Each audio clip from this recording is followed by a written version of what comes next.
everyone, welcome back.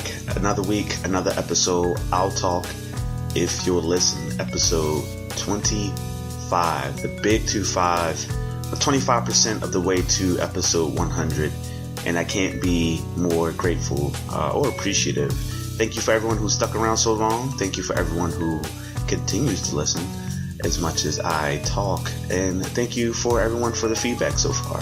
I really appreciate it. 2 milestones. Not only is this episode 25, we've hit 1,100 downloads for the show. Huge, everyone. Huge. And just like I mentioned last week, we are celebrating by doing the ITIYL gift card giveaway. So if you haven't participated already, please stop this right now. I wanted to say this in the beginning. You can't even get sucked into the topic. Stop this right now and tell me what your favorite episode is. There's plenty of ways to do that. You can hit me up on Instagram. You can hit me up on Twitter. You can hit me up on Facebook Messenger. You can hit me up via text even if you have my number. You can email into the show, the whole 9. You can leave a comment on the YouTube page, whatever you want. Just go ahead and look at the information in the description for all of the information on how to get in touch with me. And yeah, participate, guys. I'll talk if you'll listen. The ITIYL gift card giveaway. And it's a $20 gift card to any retailer that you like. The popular choice so far has been Amazon for obvious reasons. And it's been really helpful for me because I can just shoot that in the email, the gift card in the email. We don't have to worry about, being human and seeing each other face to face and greeting and embracing each other. We can just send it through what the baby boomers call electronic mail. So definitely participate in that, everyone. Please. I've done 2 so far. They've been pretty cool, and I can't wait to do this. This one is especially special because it's celebrating over 1,000 downloads. In this case, 1,100 for today, as of the time of this recording. So please participate in that. This is money out of my own pocket. I don't have any sponsorships for the show. I'm going to put yet in all caps. I don't have any sponsorships yet. I don't do this full time yet. And this show generates no income for me yet. So this is out of my own pocket. And, I don't mind at all because I just want to show all of you all that I'm appreciative for everything that you do, all of the support. So definitely participate. Please do. Please do. I'm going to let the giveaway carry on for a little bit more. And, we'll take a look and see what the numbers look like next week. And we can do the drawing then if need be. But I need a little bit more people to participate. So I think I've run into a lot of people who say, hey, I want to participate. Hey, I think it's cool. Or they come at me and tell me in person like, hey, this is what my favorite episode was. I really like this episode. But, I need record of that so I can go ahead and plug it into the system that I use the drawing for. So definitely go ahead and contact me in the various ways. So if you're tuning in from last week, we spoke about a couple of things involving interracial relationships. And this one was a doozy. Definitely something that I thoroughly enjoyed speaking about. And I even did a video, or a Facebook Live video on it this past Sunday. Now, even if you're not my friend on Facebook, you can still check out these videos because I make sure that they're public videos. So if you listen to the show and you want to check out the video, feel free to just search my name on Facebook. That's Tim Brooks on Facebook. And you should be able to see the videos because it is public. Now, I try my best to only friend people on Facebook that I know personally. I try to use my Instagram and my Twitter for, just interacting with everyone. I don't really care if I know you personally. Twitter and Instagram don't seem as personal to me. You know what I mean? They seem, and I don't have a Snapchat, but I would imagine Snapchat is kind of the same way. But they seem like very interpersonal. On the level that, anybody can follow you, anybody can mention you, anybody can, tweet at you or, retweet you, et cetera. But I wanted Facebook when I started it before all of the other social media platforms that I have. And I took a lot of pride in the fact that I knew every single last person that I became Facebook friends with. Unfortunately, that isn't necessarily the case right now. It's probably maybe like 20 maybe 15 people that I'm friends with on Facebook that I actually don't know, or we have a lot of mutual friends, but I don't actually remember them. But I said, hey, why not? What's the downside? The only type of people I don't really want on my Facebook for the most part are like absolutely complete strangers or people who just Facebook stalk or social media stalk. We all know at least one person like that. And if you don't know anybody like that, it's you. Where, people don't, and let's be real, let's be honest, we've all gone on other people's Facebook page to kind of see what they're up to in a bit of an innocent way. But there are some people who go online and stalk Facebook or Instagram or, any other social media just to get like crumbs, almost to get like gossip and to get some dirt on somebody just so they can like have it, or maybe just so they can share it. Or, they're just up to no good. Those are the type of people I don't want on any of my social media platforms, but especially my Facebook. So I know that was a bit of a rant, kind of sidebar there, but I say all that to say this. If you're not my friend on Facebook, no worries. You can still go to my page and check out the video.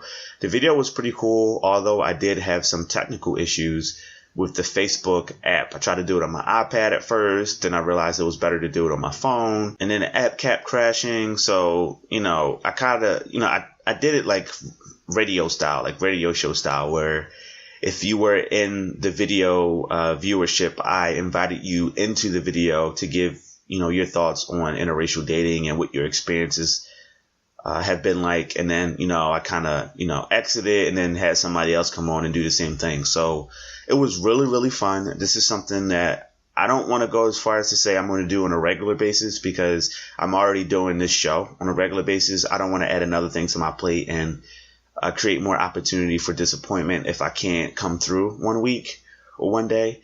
But I am going to try to make it a regular thing. I'll do my best to go ahead on Facebook and announce it and say, hey, and then I'll, of course, go on Twitter and Instagram and announce it as well and say, hey, everyone, this is what this week's topic is about. We've had some pretty good topics so far. And sometimes they're repeat topics of topics that I discussed on the show. And I think it just adds a new element because I can interact with you all personally. Since it's live, you guys can tune in and say like, hey, this is how I feel, and I can respond to it directly versus, talking to you, after I record the show, because the show, as you all know, that I'll Talk If You Listen podcast is pre-recorded. I recorded it on Thursday. I release it on Friday.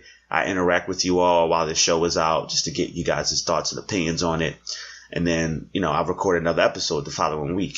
The Facebook Live videos I like because, you can interact with them live, and it's pretty cool. Now, the videos are public, and I want them to be public so people from all over can share them and can view them, and we can have the conversations. But the kind of conversations are pretty mature, important conversations that I feel like need to be had and need to be held in a mature, emphasis on mature, a mature way.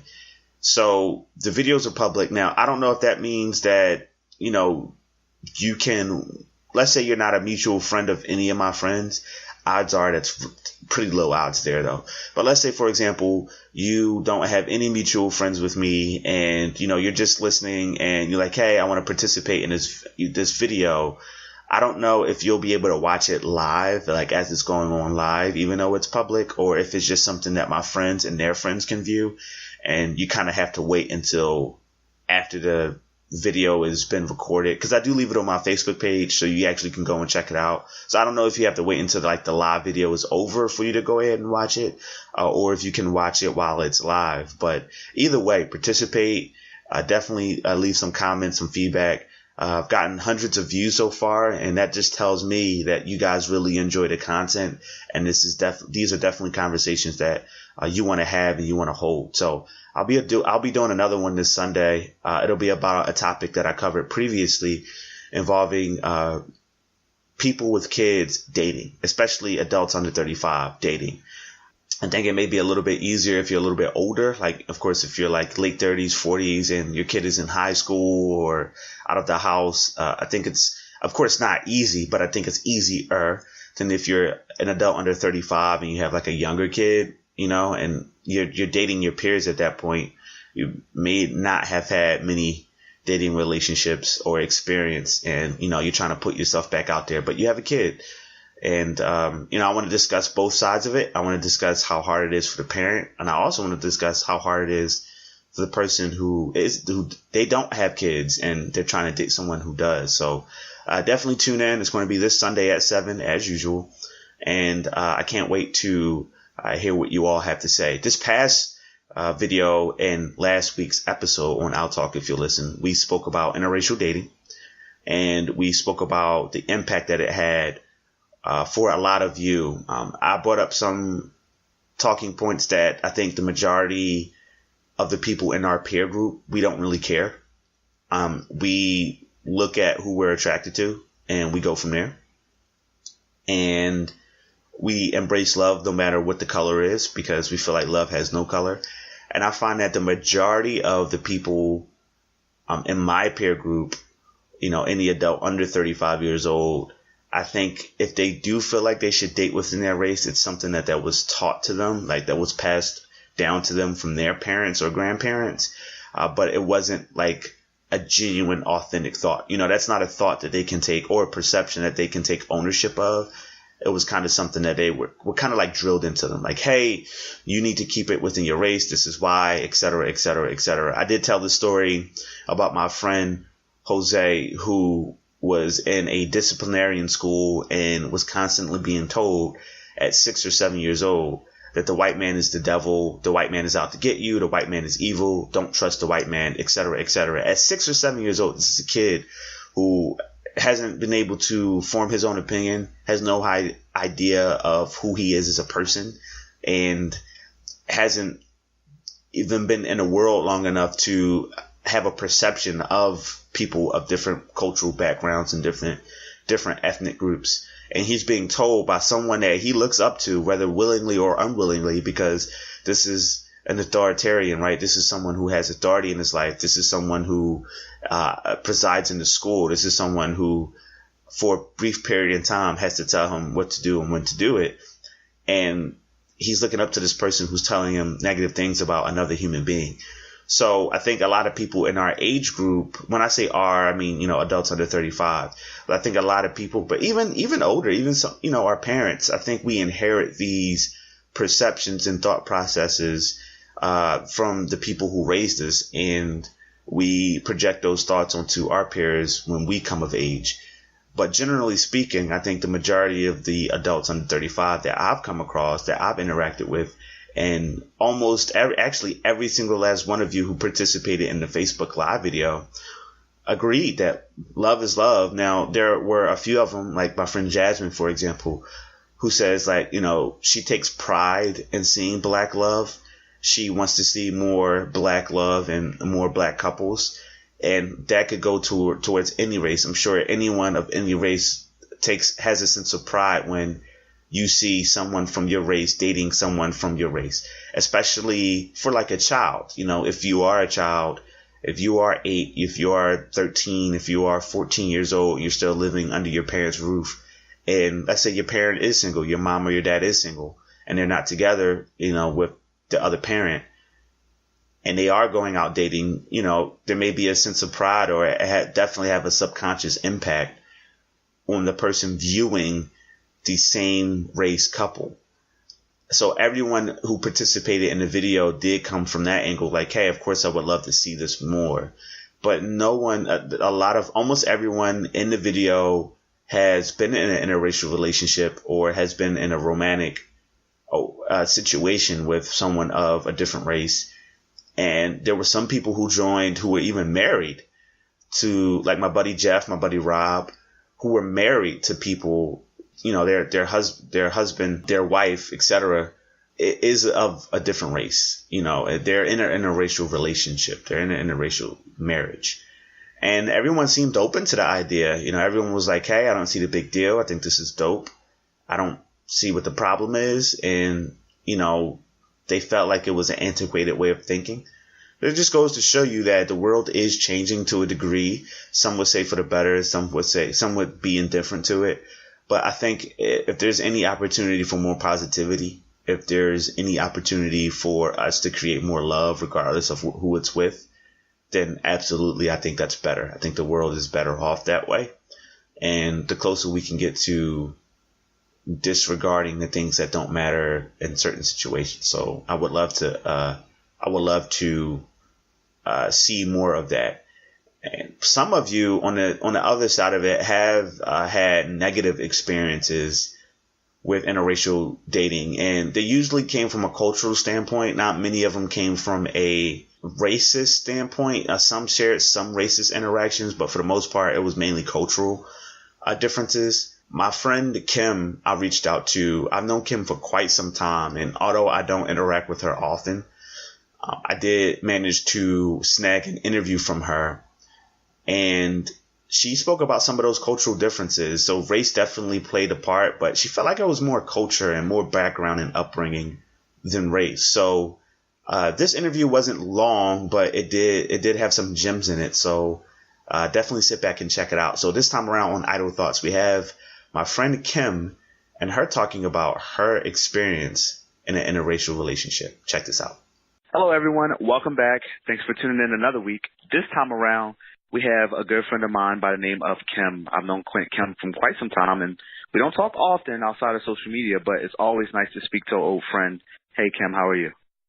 I'm good. How are you? I'm great. Thank you so much for taking the time out of your day. I know it's pretty late. I know you just got off of work. Thank you for talking to me. I know it's late, and I was like, he's probably going to be in bed. I'm awful, but I'm happy to contribute. Oh, no, I'm a night owl. I stay up pretty late, so this is right in my wheelhouse. So this week's topic, or last week's topic, rather, I spoke about interracial relationships, and, you know, a lot of people had a lot of feedback on that topic, and there are some people on the side of the fence that they think you should keep it within your race, and there's some people who say, hey, love has no color, date who you want to date, you know, be who you want to be with. And I know you've had some experience with interracial relationships, so I wanted to get you on and kind of pick your brain a bit. For your, you know, one of your interracial relationships, where or how did you meet this person? So my first one was actually when I was in college, and I met him through some other friends. So I was about 18 years old, and we met just through friends and through some mutual parties and things, same places where I met you. And that's how it all started. And was this your first interracial relationship? It was. Oh, wow.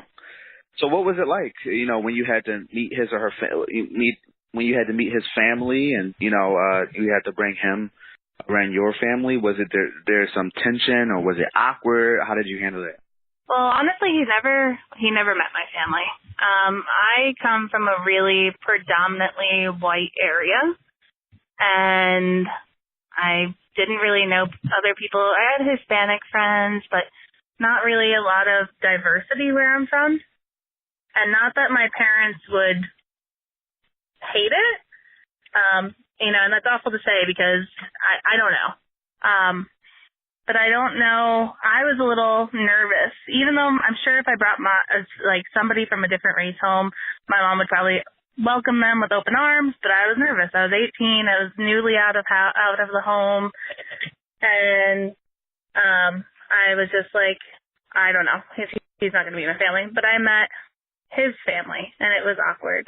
It was very awkward, especially because his mom was an islander. She was from one of the islands, I think, and she had an accent. I think there was a language barrier, and she gave me like traditional food, and I didn't like it, and I just had to eat it. It was an ordeal. It was weird, and she would walk away, and I would be like, "Eat this, eat it quick," and he's like, "Kim, you gotta eat it." I was like, "Eat it before she gets back in. Eat it back, you know." I'm not gonna finish it. You eat it. I'm not disrespecting your mom and not eating it either. So you eat it while she's not here. So he would take bites of, like, just eat a bunch of it while she wasn't in, and then I would take the fork back when I heard her coming around the corner. So oh man, it wasn't my finest moment. So definitely, race was definitely an impact, or had an impact. And definitely was a factor there. Do you think that, you know, in some of the other, you know, interracial relationships that you've had, race is kind of like the one constant saying that has an impact, or do you think that, you know, it varies based on the person and the background? I think a lot of it, the majority, is just culture. Different cultures make things a little bit harder than race. Like, the race doesn't really matter, but even if you dated somebody from a different part of the U.S. or they have a totally different culture, you still have to learn about each other and how each other work, like how everybody works and the differences. And so I don't even think it's race that really, I think it depends on the person and their background. I think mostly the differences I had were cultural. Being somebody from the middle of nowhere country, grew up on a farm, dating somebody from North Philly was like the biggest weird thing, not the colors of our skin. That's a really good point that you mentioned. I think a lot of people overlook culture, whether it be just out of ignorance or they're willing to overlook it. And you made a really good point there. I mean, you grew up in a non-urban environment. You know, anybody with any shade of skin could have that experience. And he grew up in North Philly, which a lot of people can tell you is a very diverse area when it comes to race. You know, so it's not just a race thing all the time. It's definitely a cultural thing. Last question for you. You know, I don't want to hold you up too long, but have you ever had a situation where, you know, you had a friend or family member on your side of the family, so not the person you're dating, but on your side of the family, give you negative feedback for dating outside of your race? Not to me directly. I did have a family member once that said something kind of awful when he saw a white woman with a black man, and it's when I was dating that guy, and it wasn't something I was going to tell him I was doing, but when he said it, I was shocked. I was like, well, what does it matter? And he said something like, well, I bet her grandfather's real proud, and it was like, I don't know, I couldn't say anything. That's your family member. You don't start fights like that about things, but I wish I did, to just kind of educate, because now when anybody else in my family says something with immigrants and things like that, I stand up for immigrants, so I should have stood up for what I was actually in. I was in an interracial relationship, and I didn't say anything. Wow, that's pretty deep. And there are so many key points there. The biggest takeaway for me was just the responsibility that you have to educate the people around you. Like we talked about previously, you know, people grow up in different cultural backgrounds, and they've never been exposed to a certain type of thing or behavior before, or even situation. And sometimes we have to become ambassadors for the people that we associate with or the things that we decide to do. And one way to look at that is unfortunate. Like, it's sad that we live in a world where we have to do that. But I think on a positive note, it gives us the opportunity to kind of come outside of our comfort zone and become an educator. And I think as long as they're willing to put a positive spin on things, there's definitely some good that can come from it. So, you know, I think it's important. You know, I'm sure you wish you would have done that when you had the opportunity. But if you didn't have that experience, you wouldn't have the insight or the knowledge or the growth even to maybe do that the next time you come across that situation. So that's dope. Well, hey, Kim, thank you so much for calling in, and thank you for expressing your thoughts and giving your experiences. Hopefully it can touch somebody out there, and hopefully it can give somebody the courage they need to either date outside of their race or become an ambassador for the person that they're with.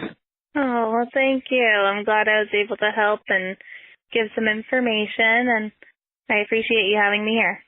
Thanks a bunch, Kim. I really appreciate that. I really appreciate the interview. The interview was pretty late in the day. It was after the video that I did, in fact, and I thought it was pretty cool that Kim wanted to stay up after working late into the night and participate on the show and just share her experience. Because another small reason, guys, I mean, everyone, you've heard me say that I kind of have an ulterior motive when it comes to some of the interviews, because a lot of the people I interview, I don't speak to on a daily basis. So I look at that as a way to reconnect with friends. And I think it's so dope that I can do that. And this platform allows me to do that. But another reason, and arguably even a bigger reason that I do these interviews, is just to share perspective. I think at times a lot of people need to hear someone else's perspective just to maybe take them out of their shell or out of the box that they live in. I think also people who are a bit closed-minded or narrow-minded should hear different thoughts and opinions, because there are a lot of times that people, I feel, live in fantasy worlds and they think certain things don't occur or don't happen. And I think it's really important for men to hear from a woman's perspective, from non-black people to hear from black perspectives, from even from short people to hear from tall people's perspectives. I think it's always important to hear from the other side of the spectrum. So thanks again, Kim. I really appreciate it. It was nice talking to you, and I'm looking forward to hanging out with you very, very soon. No other interviews, but one point that I wanted to bring up that kind of leads me into the next topic here. One of my other friends, Heather, got onto the video. So when I went on vacation 2 weeks ago to Otakon, her and I spoke briefly about it, and then she went into greater detail when I had the video session on Sunday, or should I say 3 video sessions. The app kept crashing on me, so I had to keep restarting. But, Heather jumped in, and I posed a question, who, specifically for the black community, who genuinely speaking has more issues with their counterpart dating outside of the race. Is it black women who care more about black men dating outside of their race? Or is it black men who care more about black women dating outside of the race? And the majority of you said the women care more. And the reasoning behind that was that generally speaking, women are more emotional and they tend to care more about things. And of course, one friend, I forget who it was, I think it was my cousin, Keisha, who said that women have a lot of insecurities. And sometimes when they see someone that they desire, someone that looks like them, someone that they're attracted to, go for someone else who looks completely different than them, those insecurities can kind of come to the forefront, and it takes a toll. My personal perception is part of the reason that women are so insecure is because the world, and the irony in this statement that I'm about to say is women are also a part of this world, are also a part of society, obviously. But I think the world and society makes women feel like they have to constantly prove their physical beauty, physical attraction. I think some jerks out there, some men, obviously make women feel this way as well. I was having a conversation with a coworker yesterday, and the conversation about why, men and women buying certain things to impress the other. And, my argument was, I think the majority of the time women try to look good to impress other women, not to impress other men. I think, genuinely speaking, I actually said this in a previous episode. I don't get me to lying. I'm not too sure which one, but I remember bringing up the point and topic that, if a woman buys a pair of nice shoes or a nice dress or, certain things to impress a man, it may be that way on the surface, but deep down inside is to, impress the women around, especially if you go into a party, because all a man is going to see is, oh, that's a nice dress. Unless he's into fashion, unless he's into that world, unless he's a celebrity or an athlete, someone into fashion, he's just going to see, oh, those are nice shoes. That's a nice dress. That's nice jewelry. That's all he's going to see. Oh, you look nice. Your makeup looks nice. That's all he's going to see. He's not going to know the brand. And I'm going to be very, very honest with you all. Again, unless the guy's into fashion and unless the guy is into cosmetic art, he will not know or care what the brand is. Ladies, he will not know or care what the brand is. The ladies mainly do that for themselves. But just to go back to Heather's point is, in her experience, she says that, men cared more. Men, saw women from outside of, black men saw black women dating outside the race, specifically Heather, when she's walking around with her boyfriend who's white. And a lot of the black men will say, oh, you couldn't handle a black guy, or, oh, that's how you're going to do it. Oh, he can't handle all that. You need a black guy, et cetera, et cetera. Now, my buddy Ryan made a really good point, and I think it's our job as men to provide insight on the way we think and our perspective, just like I feel like women should do the same for themselves. I'm going to provide a little insight to Heather and any other woman who's been in that situation. Generally speaking, men, we just say things. It's usually just, a pissing contest, and sometimes we just whip it out just to see who's is bigger, and we say things like that, and the instant that moment is gone, we forgot we said it. It's usually, I know women in that particular situation, Heather looked at it and said, hey, here's this black man who's jealous of this white man with me. He wants to say something about it. And I'm sure she has had instances and experiences where that has been the case. But I can sit here and speak as a man that majority of the time stuff like that happens. The guy's just saying things. He really doesn't care that the guy's white. All he sees is that you're with another guy that's not him. So he's going to say whatever he feels like he needs to say to toot his own horn, to make it seem like he's the sugar honey iced tea and that you need to be with him. Almost every guy, I'll say almost every confident guy that's walking around feels like he's God's gift to earth. And, that when he sees a woman that, he feels like you need to be with me. That's the arrogance coming out. And that's usually when, and those are just the jerks, that's when you see that interaction. So I would say generally speaking, men don't really care that about the guy's race.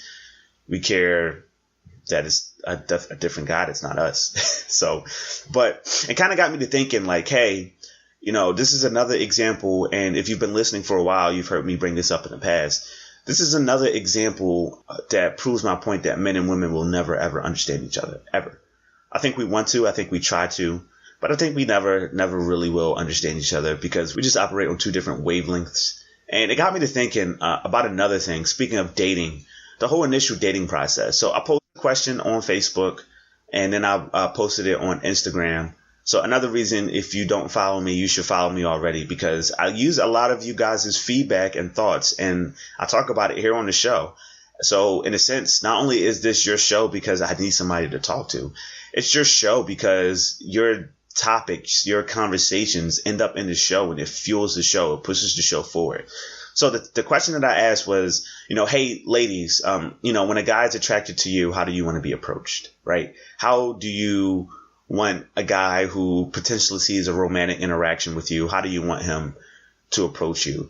And there were a lot of consistent things and there were a few things that were a little all over the place. But the genuine consistent thing was, I want him to be respectful. I want him to not approach me this way. And the majority of them said like, hey, this is how I don't want them to approach me. And a few focused on the question and said, hey, this is how I want them to approach me. Now, a few had statements like, hey, I want a guy to be funny or, if you approach me with a little humor, a little sarcasm, et cetera, I'll like that. It'll take the load off a bit.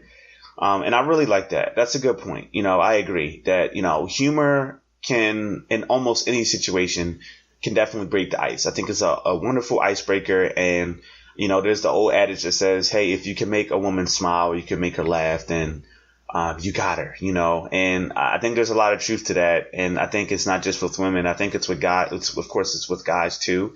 Laughter and humor transcends culture, transcends age, transcends everything. And I think it's dope. You can laugh in any language. You know what I mean?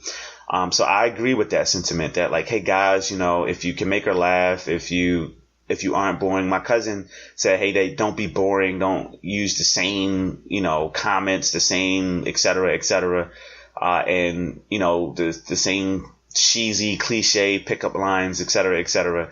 That's how you run her off. A few other women. Now, this is what I wanted to key on because it kind of got me to thinking. Now, my buddy Ryan brought up a really interesting point. He said he knows some women who don't want to be approached at all, period. And I said, really? I would love to dive into that thought process because I think that's a silly thought process to have. Now, I want to be very, very clear. You guys have heard me say this a lot. That's their right. Okay. It's anyone's right to do almost anything, right? You can do whatever you want, but it can still be silly. It can still be stupid. In my opinion, I think that's silly. You're alienating yourself from so many opportunities to be happy. And, a few women actually commented on Ryan's comment and said like, hey, I agree. I'm this way. I don't want to be approached, et cetera. I even had, my friend Pam say, hey, look, I don't want to be approached at all. It depends on the setting. Now, where I partly agree, and I think Pam did a good job of expressing it a little bit better than some of the other friends on the Facebook post, where she said that, it depends on the setting. Like if she's out and about running errands or if she's just doing her everyday life, she doesn't really want to be approached. But if she's like at a friend's gathering or a social event, then she absolutely wouldn't mind to be approached. In fact, that's how she met her current boyfriend. He approached her at a friend's social event. So I think she did the best to kind of express like, hey, we don't want to be approached in these situations. But generally speaking, I think that's a load of crap. Like, like the guy's lost before he's even said a word, before he's even had an opportunity. And I think the hypocrisy in that mindset is, I can't tell you how countless women will sit here and go, it's tough to find a man. They can't find a man. They can't find a good guy, et cetera, et cetera, et cetera. But they don't put themselves in a situation to have an opportunity to find a guy. And, obviously if you increase your odds on, how many guys you interact with, the more likely you'll find a good guy, right? Are there a lot of jerks out there? Absolutely. Are there going to be guys out there that you aren't attracted to, whether it be physically, mentally, emotionally, etc.? Absolutely. But I'm sure there are guys out there. In fact, I know there are guys out there that will tickle your fancy, if you will. And I think it's definitely something to pay attention to. You can't sit back and play the cut and stay in the house all the time, or go out and don't interact with other people and expect the guy your dreams just to fall in your lap. I don't know, where does that happen?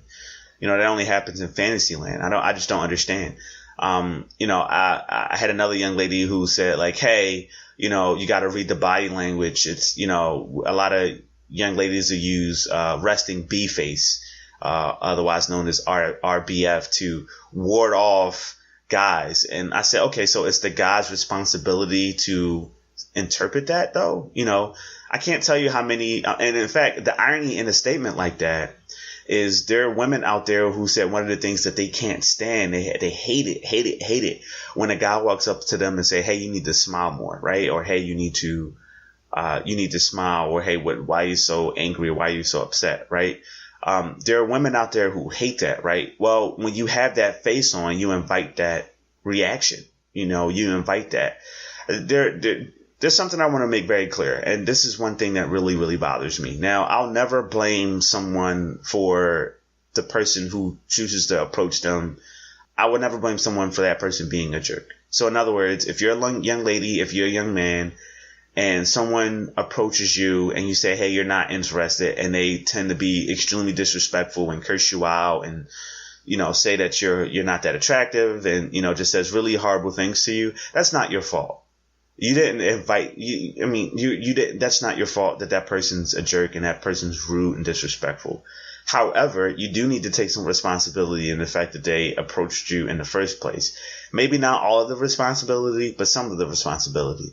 And for a woman out there who purposely has a mean face on, there's going to be somebody who's braver than another person. There's going to be a guy or a girl who walks up to you and say, hey, you need to smile more.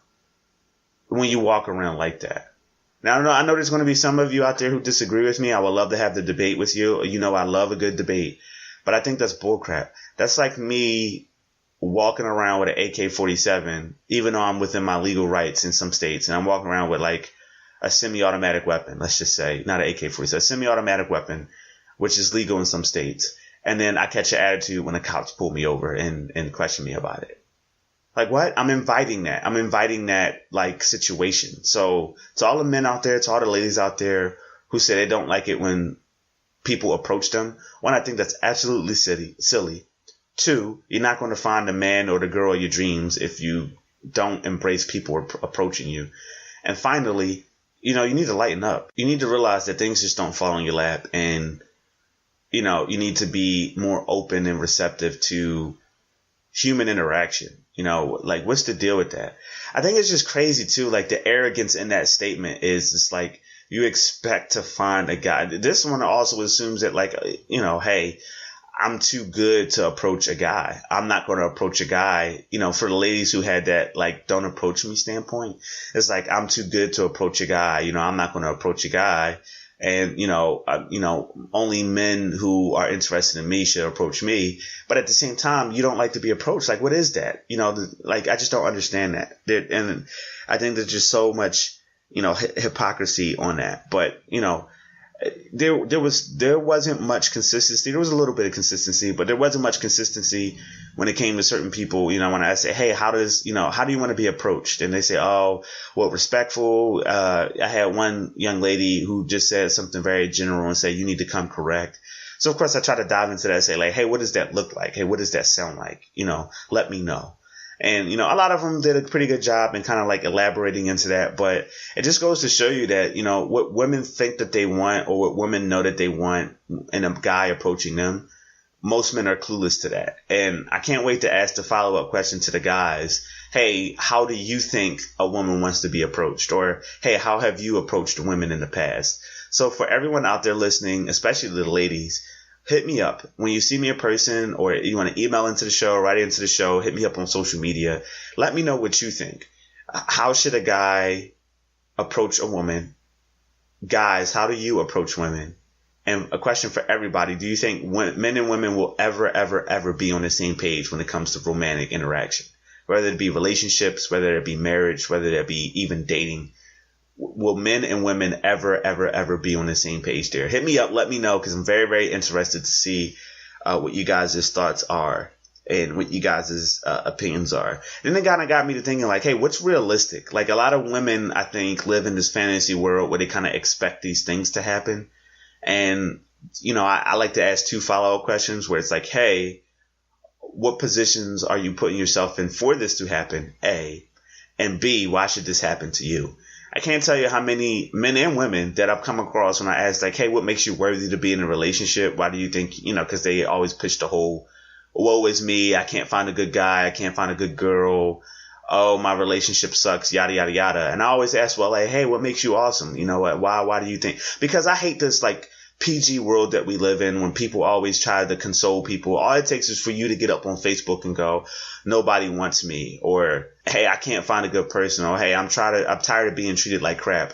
You'll get a bunch of yes men and women flying to your status going, oh no, you're great. It's them. They don't know what they're missing. You know, you're awesome. You're fine the way you are. Yada, yada, yada. That's not always true. That's bullcrap. And I really wish I could curse on this show. I mean, I could curse, but it's not that kind of show. Stuff like that really ticks me off. No, sometimes it is you. Okay? And no, you're not perfect. I can't tell you how many men and women I come across and I ask like, hey, you know, what makes you you? What makes you worth dating? And they say really basic things like, oh, I cook. I'm fun. Oh, I like to go out and have a good time. You know, oh, I have a car, you know, and my response to that is, so, you know, it's almost like a job interview, you know, it's just like going to the job interview. And I've actually had this conversation with you all before, but it's like going to the job interview and saying, you know, they asking like, okay, so, hey, why should we hire you? And you're like, well, A, because y'all hiring, and B, because I'm always on time and I do my work. It's like crazy. I mean, at one point in time, the majority of people who I work with wouldn't hire themselves. And, you know, it's the same situation when it comes to relationship. There are a lot of people listening right now who you wouldn't date yourself. You know what your bad habits are. You know what you have to work on. And you wouldn't date yourself, you know, and people get out there and say, hey, it's not me, it's them, you know. So, hey, everybody out there, you know, will men and women ever be on the same page? And why is it that, you know, certain people feel like the perfect opportunity just needs to fall in their lap? Is it laziness? Are they just living in this fantasy world? Let me know. Reach out to me. Let me know. I can't wait to hear what you all have to say about this topic. I'm really looking forward to diving into it. And I really want to hear more perspective from the man's perspective, because I think a lot of women need to hear it from a man's perspective, just to provide a little bit of perspective, young ladies out there, and in some cases, young men. When a man approaches you, now I don't approach women.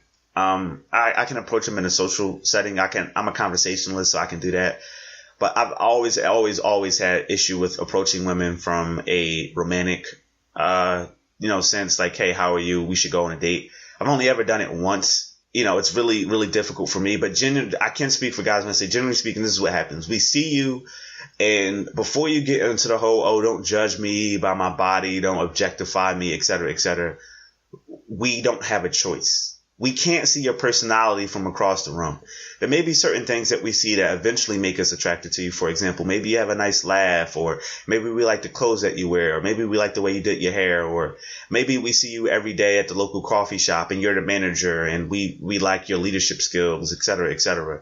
But that's not stuff that we find. That's not stuff that we see initially. The first thing that we see is your looks. We have to physically be attracted to you, because there's somebody who could have a perfect personality that we find attractive, but we don't know that yet. We didn't take out the shovel and start digging yet. The only thing we see is what's on the surface, period.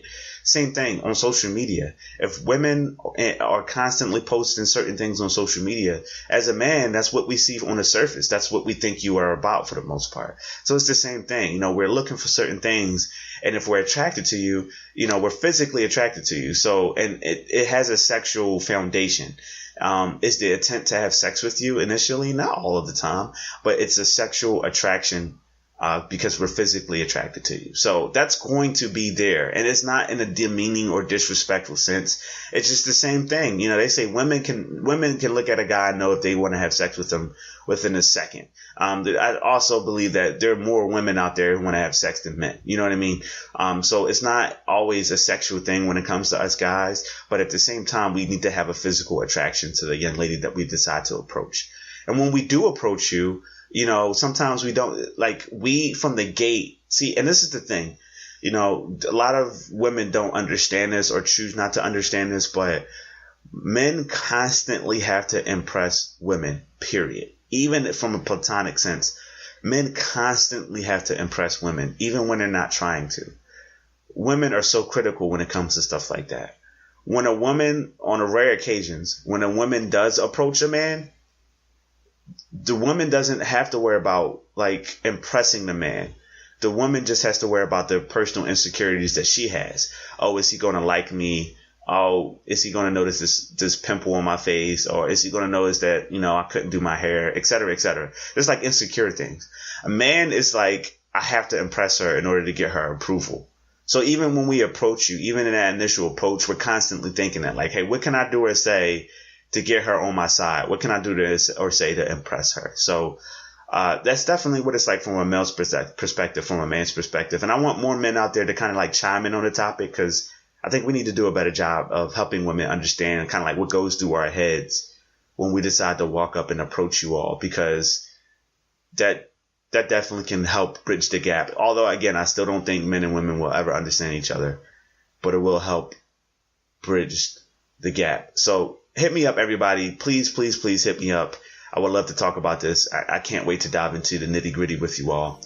In the meantime, everybody, I got to get going. As you all know, I'll record this before work, and I got to start getting ready for work. So I'm going to go and leave you all. Feel free to hit me up on the various outlets. Again, if you didn't follow my instruction at the beginning of the show, what are you doing? ITIYL gift card giveaway. Participate in it. It needs to happen. It needs to happen now. You need your $20 gift card. So definitely go ahead and participate. And for anyone looking for newer ways to, or more ways to support me and to help improve the show, definitely check out the Patreon. You get access to some pretty exclusive stuff, like my buddy Briar, and like other patrons like Chris. Definitely check out the Patreon page, and definitely, look into that if you want more information. In the meantime, everybody, as always, I'll keep talking if you'll listen. Take care.